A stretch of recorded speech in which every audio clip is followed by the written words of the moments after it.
Fire in the hole! Welcome to Covers His Puck Props with 14-year NHL vet Carlo Colaiacovo, presented by Sports Interaction. I believe I tagged Sia in the tweet. Sorry, Sports Interaction. Maybe Sia's a big fan. Maybe a big fan after last week, but plus 10.25 units. That was a big. Well, we went 8-0 one night. I think it was a Wednesday night. We went 8-0. Yeah. Wasn't it? Yes, it was. We started off the week hot. Plus 16.6 units on the season. Everybody fired up in the chat. Let's go, Tim. Good morning, Dave. We're in full baseball mode, right? You're wearing a Pirates hat. I'm wearing a Jays t-shirt. I mean, it's baseball season, and boy, is that. I thought that KBO Park would just be home run friendly, and it is not. I'm looking for unders tomorrow, but let's get to the ice. Actually, let me get to something first before we get to this. Now, talk about fighting a lot. Everybody there, good morning to everybody. If you're new to the show, subscribe if you haven't already, and every time, do us a favor, hit that like button. There was a couple overlapping years with you and Chris Simon, who sadly passed the other day. An absolute menace. Like, his name doesn't get thrown up there in, I don't know, like the Proberts, the Stu Grimsons, the Tony Twist, because he's tough as nails, buddy. Did you have the benefit of square, like, I don't know, on the other side of the ice? Not squared up. That's why I stopped. I'm like, no. I mean, like, imagine, have you played against him, I believe, when he was in Calgary around that time, or no? Yeah, I'm not sure where our paths crossed, but yeah, we did. I did play against him a bunch of times, and a lot of respect for him, man. I got a lot of respect for guys that played that role. And Chris Simon wasn't just a heavyweight tough guy. This guy, in his prime, was a guy that was scoring a bunch of goals too. Very good offensive player, and it's just sad. It's sad to see, him go out that way. You really feel for him and his family. I think he had a 29-goal season one year. I think in Colorado playing alongside Joe Sakic, I think, wasn't it? Yeah, wild. Yeah. You absolutely hate to see it, especially at that age. But moving on today to picks. Ass Mans tonight, Riley and Ben. Give us another 3 ass night.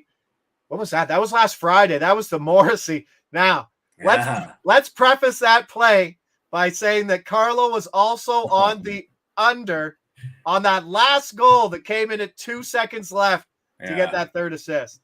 Yeah, that one hurt. I know it benefited your ass ladder, but I did a live play in the third period under 5.5, and I'm like, okay, well, clearly Anaheim's not scoring, and maybe Winnipeg will go easy. And 0.2 seconds left. Like, it's amazing when you need it to happen, it doesn't even come close. When you don't need it to happen, it's like they get a horrible penalty called, or they get a gift of a power play, Winnipeg does, and they're just constantly in the zone. They're getting chance after chance. I'm just there like, come on, just like ice the puck, do something. The guy scores from the goal line. Whatever. It worked for the asses, but it is what it is. Yeah, it's ugly. I mean, the Columbus-Detroit over came in the last 15 seconds. Right? Somehow that Pittsburgh-New Jersey game last night went over. Wild. Yeah, I had both of those together in a. Wow. Yeah, there you go. That doesn't make any sense. We won't be bragging about that one. Hey, shout out to goalie props. Apparently, he crushed it last night, as Cannoli Bets mentioned. So nice, our boy. Absolutely. That's such a tough one. I never enjoyed playing goalie saves. It's such a tough one just to watch the numbers go up slowly. You're like, how'd you play 5 minutes without getting a shot? It's so frustrating. Or you get a shot on goal, you're like counting it, and then you look back later, they take it off. or the sweat of being like, okay, stop letting in goals because your night might be finished if you're on the over. Right. There's 3 games tonight. We'll get to the first one here. Toronto, Washington. There's not a lot I like in the prop market in this game.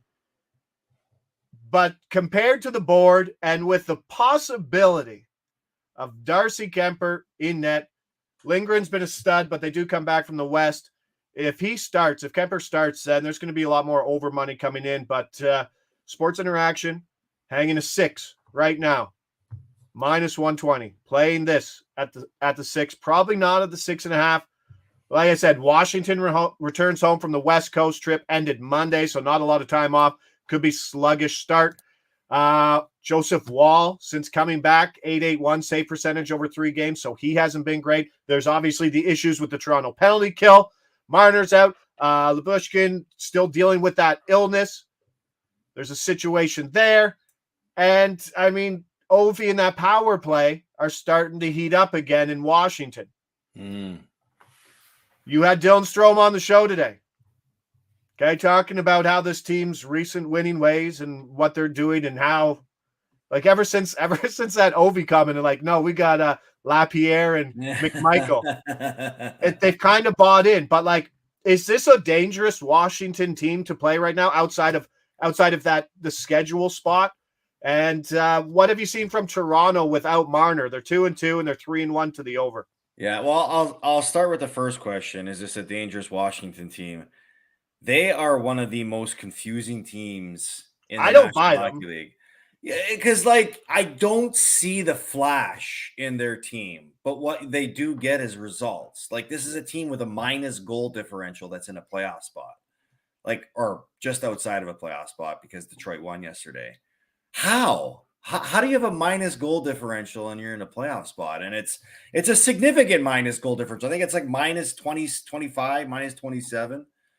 But this is a team that's recently has found a new surge of offense, and it's obviously led by Ovechkin getting on a little bit of a tear here. So look, they're winners of 3 straight. They won all 3 of those games on the West Coast as underdogs in those games. What I do fear is the thing I always tend to look at in the schedule is first game back after a long Western road trip. Long, when I say long, 5 days or 5 games. And so you wonder what type of energy they're going to have in this game. You're counting your fingers. You're counting the days. Yeah. 5 games, 8 days. Yeah. 8 days. So, what's been a huge revelation for them has been the play of Charlie Lindgren in net. That's, you ask anybody that follows that team, that's a big reason why the Capitals are where they are right now. They're getting unlikely sources leading the way, including Lindgren, who's having a spectacular year. So now you transition into, the Leafs. This is another tricky team without Marner. Like, without Marner, the top guys have struggled, mostly Matthews. Is Marner the MVP of the team? It's a tricky question because you could easily say that about Samsonov, right? Samsonov has an off game yesterday, and look how bad, look at the result. But what Samsonov has been since his reset is pretty freaking spectacular. So, and how could we, not point out the season that Matthews is having scoring goals? I mean, there's still potential he scores 70. So I think what we're seeing is maybe not the MVP of the team, but how important he is to the team when he's not there, because there's a lot of things that go out of whack. So he's not going to play again tonight, but this team's offense hasn't struggled with him being in the lineup. I mean, when I say offense, their depth scoring has showed up. You're getting goals from Bertuzzi. Tavares is chipping a little bit. I mean, that's 16 goals in 4 games that they've played without Mitch Marner. I mean, they're still scoring goals, just not the ones you expect to see from the guys that you expect to see it from. No, and I think that's why I'm looking at that, and I'm not seeing much of a prop market angle. Darren Folks also brings up one of my favorite points. Also, the home distractions of returning home after a 10-day road trip away from home, coming home. This is what I'll say about this Washington team. It feels a lot like how we bought into Detroit when they got hot too. Oh, you don't want to face them. They're hot. I think this is a buy high point. I don't even know if I got that right, but like this is the market high point of Washington right now. If Washington goes out and loses 7-2 in this game, we're not going to be like, wow, didn't see that one coming from Washington. There's that possibility. Toronto lost 3 games in a row, January 16th. Toronto on back-to-backs, 5-4 straight up, but 4 of those wins, they've covered the -1.5 puck line. If you want the Leafs, I believe they're -140 at Sports Interaction right now. I mean, I wouldn't say no to a Leafs. If you're going on the Leafs side, I wouldn't say no to Leafs -1.5 at +170. If I was going that route. Wow. Okay. I like I it. can go with that. I look, I'm not one of those people that watches the Leaf games and overreacts to wins and losses. That's just one of those games where they didn't play their best. But even though they didn't play their best, they were very close to almost winning that game. They've No. always been a team that plays better when their backs are against the wall. Yeah. And I wouldn't want to change my opinion on that just because of one loss. I think the Maple Leafs bounced back in a big way tonight, especially with Joseph Wall playing in net. Yeah. I mean, he hasn't looked great, but we saw what he was before the injury.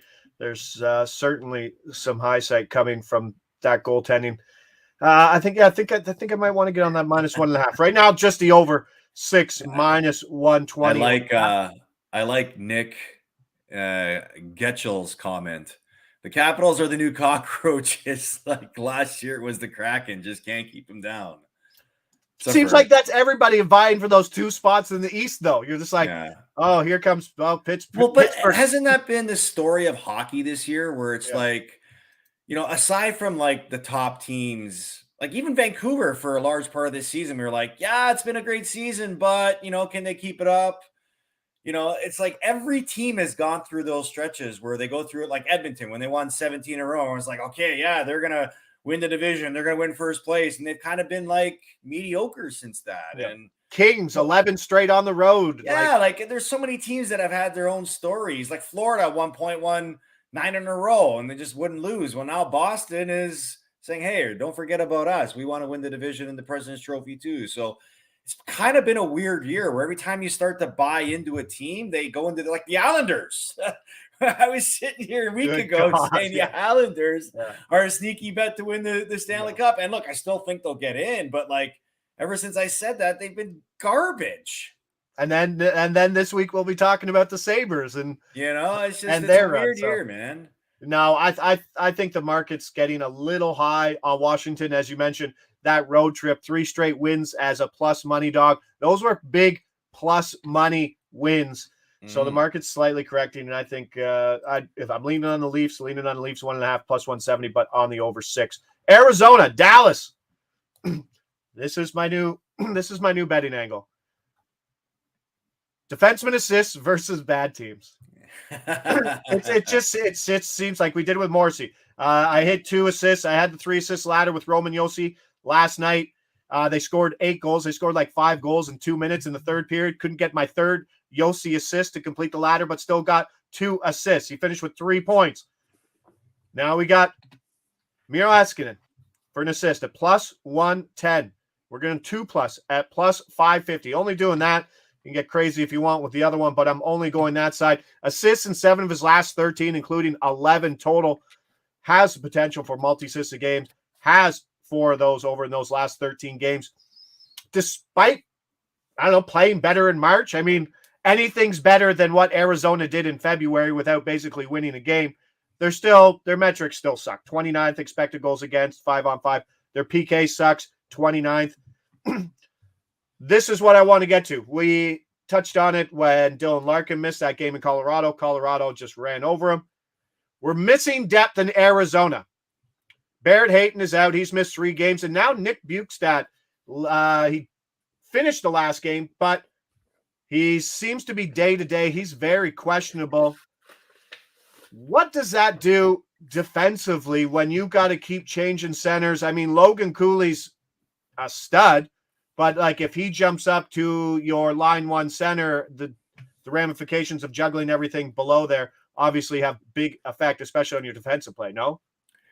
Yeah, it absolutely does. For Arizona, I mean, I don't really know how to, dissect this team. They're coming off of back-to-back wins, winning exactly 4-1 in both matchups against Detroit and New Jersey. Is this what we should come to expect from the Arizona Coyotes? Maybe, but this is more about Dallas, if anything, for me. Like Dallas, they're in a race in that Central Division. Like this is a game they must have, right? They cannot afford to be losing points against Arizona. They already have the disadvantage between Winnipeg and Colorado with games played, as both of those other teams have games in hand on Dallas. So, they've already they lost to Florida after being up 3-0 in the third and gave up 4 in the third. And they followed that up with a home loss to New Jersey, which was crazy to think that was even possible. They get a big win against LA. They can't overlook this game. They've got to find a way. So I like your angle. Arizona, can't expect them to be anything more than what they should be, which is a bad team. And what we have to be reminded of at this time of year is to be very careful about teams that are playing bad teams. And I saw it firsthand last night in Edmonton when I did the Montreal game. That game on paper should have looked like complete dominance, should have been complete dominance by the Edmonton Oilers. But the Edmonton Oilers were sleepwalking through that game. Craig Button said it best. It was a Houdini win because they escaped with a win. They didn't do anything good in that game. They capitalized on 2 mistakes that Montreal made, got an early 2-goal lead, surrendered it in the third, hung on the whole third period, and then they get a power play in overtime and they win. That's the thing. I think you're going to see it this time of year because there's a lot of energy that goes into, these high intensity games. When you play a team you should beat, you're probably not going to get, the team that should win's best effort, aside from last night in Nashville where they absolutely steamrolled San Jose. But Nashville's playing at a different level right now. They've got and Nashville's not a team that has egos, right? Like we've mentioned that. Egos. You're right. They're battling for a playoff spot. Yeah. Right? Best team in hockey since the All-Star break. They have been. Points in 15 straight games since the U2 concert got canceled. I'd be so pissed. Just absolutely pissed. Someone mentioned Sam Steele, not a sneaky good target for 2+ shots on goal here. Yeah, he is playing wing on that second line. The thing with the Dallas team is you really don't know which of the top 3 lines is going to show up. Right now, though, Wyatt Johnson on a 4-game goal streak. He's shooting a ton. His over 2.5 shots on goal is. What about the Stankoven mark? Stank was all right. So Stank was my first guy. I wanted Wyatt Johnson -130. Not bad for a Wyatt Johnson point. Okay, and I'm like, well, then I might as well just go Stankoven because he's playing PP2 with them, playing the same line. They're playing all the same minutes. He's +110 for a point. Then I'm like, well, if I put them together for a point, the 2 of them, I think it's like +230. So if you're doing something like that, that's a great pair in that situation. 230 for a point for Wyatt Johnson and Stankoven, +2,000 for the double point stack if you're looking up there. But you want to pay attention. You want to figure out what Nick Bjugstad is doing, if he's out, and who steps into his role, because basically that's where everything's coming from. The Schmaltz and Keller line. So just being in the middle of that is pretty important when it comes to scoring. And Jake Ottinger he's lost a bunch of games for Dallas over the last stretch. Yeah. Dallas should be in a better position, but the warmest and hot, like the streakiest goalie, I think, in all of hockey, he's not playing great right now. So maybe some goals.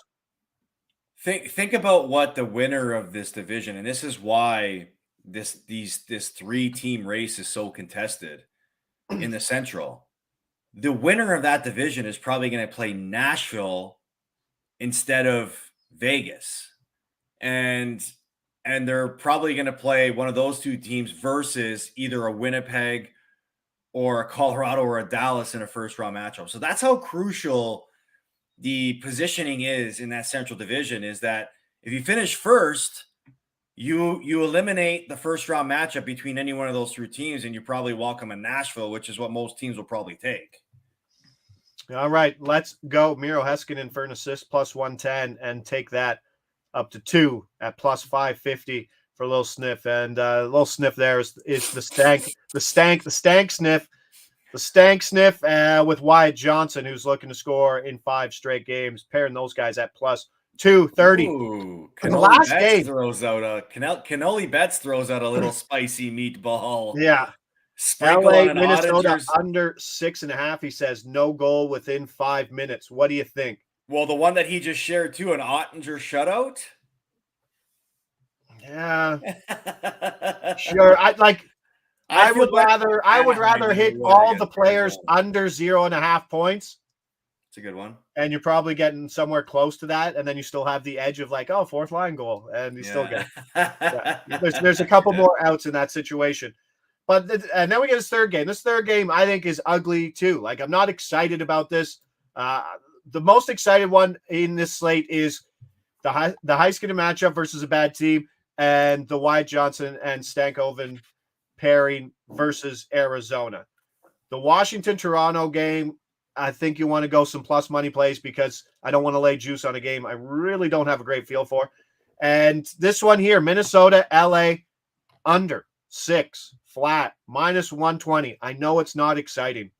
Both of these teams played last night. Since Jonathan Eric X went out, or whatever we're calling them, Jeek, I think we're calling them Jeek now, that offense hasn't been running. They're winning 3-0. They're winning 4-0. This team is pretty dangerous right now defensively, but I'll take it. Marc-Andre Fleury, have you seen what he's done lately? I have not, no. Over his last 30 days, he's 5-1-1 with a 1.69 goals against and a .937 save percentage. Wow. He's been an absolute stud. David Riddick probably get the start. Decent, 240 goals against, 2 and 3 over his last 30. So not a big breakdown, like not a big, I don't know, drop in value with the goaltending matchup on the backups on the second game of a back-to-back. Jonas Brodin did exit for Minnesota, which is a big blow. He's a solid defenseman who plays big minutes, so there's some worry there. But on the other side, this LA team, we talk about the Washingtons and the Detroits, and like, but they're there too. The teams just can't win consistently. New Jersey won. They beat Dallas. Cool. What do they do the next game? They mail it in and they get blown out. Okay. The Kings 0-4 straight up following their last 4 wins. I have to do something with Minnesota on this money line at +130. No, like +130 is not a bad price for Minnesota on the road here. I know sweeping the California road trip is difficult, but it's still San Jose and Anaheim. Like it's not as difficult as it used to be. No, definitely not. Believe me, I went through those trenches on the West Coast where you went through Anaheim, LA, and San Jose, and you never left feeling 100%. That's just, you know. Did you play with Rob Blake against Rob Blake or no? I did early in my career, but I think he was in Colorado at that time. Yeah. But no, you're absolutely right. I think in this matchup, I think it's going to be a close game. No. Yeah. People side with the Kings as favorite because they're the home team and on paper, they look better, but I don't see them as being the favorites as they should be. And, you know, I think the value here is 100% Minnesota. They're playing just as desperate as the LA Kings are, and they're capable of scoring the same way the LA Kings are.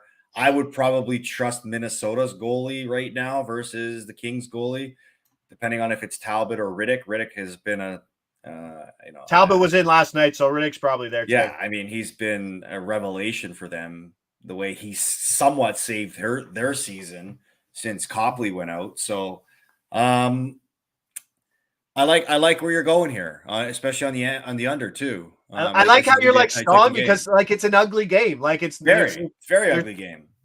There's not a lot of moving pieces. So like take the plus money dog, no? 100%. And it's almost the rule of gambling, right? Where if you're not really sure because the matchup looks ugly, don't take juice. Yeah, you're probably better off taking the value on the plus money. Makes you feel better about everything. +130 is a pretty big number too. Like the difference between +130 and +110 is pretty significant. And I see these teams right now. If you're a Minnesota fan and you're watching this game, you're like, is there that big of a discrepancy? So this would be saying that Minnesota would still be like a -105 dog at home versus the Kings. Mm-hmm. I don't see that. Like I see this game as a pick 'em on neutral ice. These are two even teams. Minnesota and like you said, Riddick versus Fleury, who sneakily is 5-2 over his last 7 with a 1.69 goals against, might be the big difference. And the Brodin exit does worry me some, but both teams are coming off playing just shit opponents and beating them handedly. So it's not like anyone's got a strength of schedule coming into this game. So it makes a lot of sense. Oh wow, let's grab that and put that on. That'll be the opening. Makes sense. But that's what we got. If you guys got any plays in these games, I feel like I've left you. Well, I up mean, with our Hartman, paddle. Cannoli Bets says that Hartman's two Hey, and a half Hartman shots for an on goal. assist last night was an absolute gem at plus 170. He's still What? undervalued. It doesn't make any sense. Kaprizov is just shooting. He has the most goals since the All-Star break. He's shooting, and this guy's centering him on PP1 and line 1. If you want to go back to it, it's probably there and at a better price. I'll look it up. But at that point, I mean, I don't like going back-to-back on plus 170s. But Hartman there. I don't know if I'd love the shots just because the Kings are defensively a good team that shuts them down. But in that sense, let's see what we got for an assist for the man. Ooh, plus 200. Plus 200 for an assist? Well, I can understand that because if they're going off of our theory on how we look at this game, probably going to be an under game where there's not many goals. So yeah, that's exactly what it is. So now that they went from like a higher total game and being a favorite to now being an underdog and a low total game, and that's what the price adjustment there is. It's still probably, yeah. So the matchup's tough, but there is a sip. If you're looking for Hartman, that would be the angle that I would go. He's still getting his 18, 19 minutes. And I don't know, the Kings put in Riddick. So game script would be great if they're trailing because Kaprizov is just lighting it up more so than anybody else. Toronto, Washington, little recap. Let's go. Over 6, minus 120. Please give me Darcy Kemper. That would be gorgeous. If not, still think Lindgren's probably playing over his numbers slightly. This is not a guy who's really, I mean, he was one of the 3 goalies. Was he not? Was he one of the 3 goalies in? No. Was he one of the 3 goalies in Montreal? Lindgren? Yeah. No. This year? No, but last year in the shuffle, right? He like they was still in ran Montreal. Lindgren was in Montreal. Yeah. He wasn't. He was in Montreal. I don't know if it was last year. Here, I'll look him up quickly. Yeah, but like I'm not buying it. Washington high point here. Also a lean on Toronto minus 1.5 at plus 170. If it is Kemper, certainly hitting that, and that will change that to a play. Then he was there 4 years ago. So 4 years ago. I'm so old. Yeah, cool. Sweet. Backing up Carey Price. I almost nailed it. Almost got it. Miro Heiskanen, second game. 2-rung ladder for an assist at 1 plus 110, and then 2 assists there. And I know you greedy people out there will probably run that up to 3 just because you can. Don't get crazy with it. Probably 0.15 units at most if you're doing the 3. Minnesota, LA, under 6, minus 120. Let's see a close game, and that lends some value to to the away dog, the Wild at a solid plus 130. We're seeing some plus 125s out there. All these odds coming via Sports Interaction. Appreciate everybody there. I'm Josh Ingles. He's Carlo Colaiacovo. Hit that like button. Seeing a ton of people. 1,800 live. Yes. Get to 2,000 tomorrow with some winners. Love it. 6-0 last Wednesday. Let's run it again. No.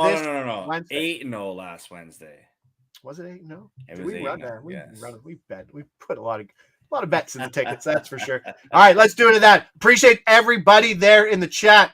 You guys are absolutely fantastic. And the more you guys pump up that chat and let us know your plays, some more we'll get it out and try to figure out if that's what we're doing. If that's what we're doing. Get some winners, man. We start on Wednesdays. Yeah. You got winners, share them winners. Let's go. Lead us out for the weekend. Let's do it. All right, let's ladder some asses. Let's go.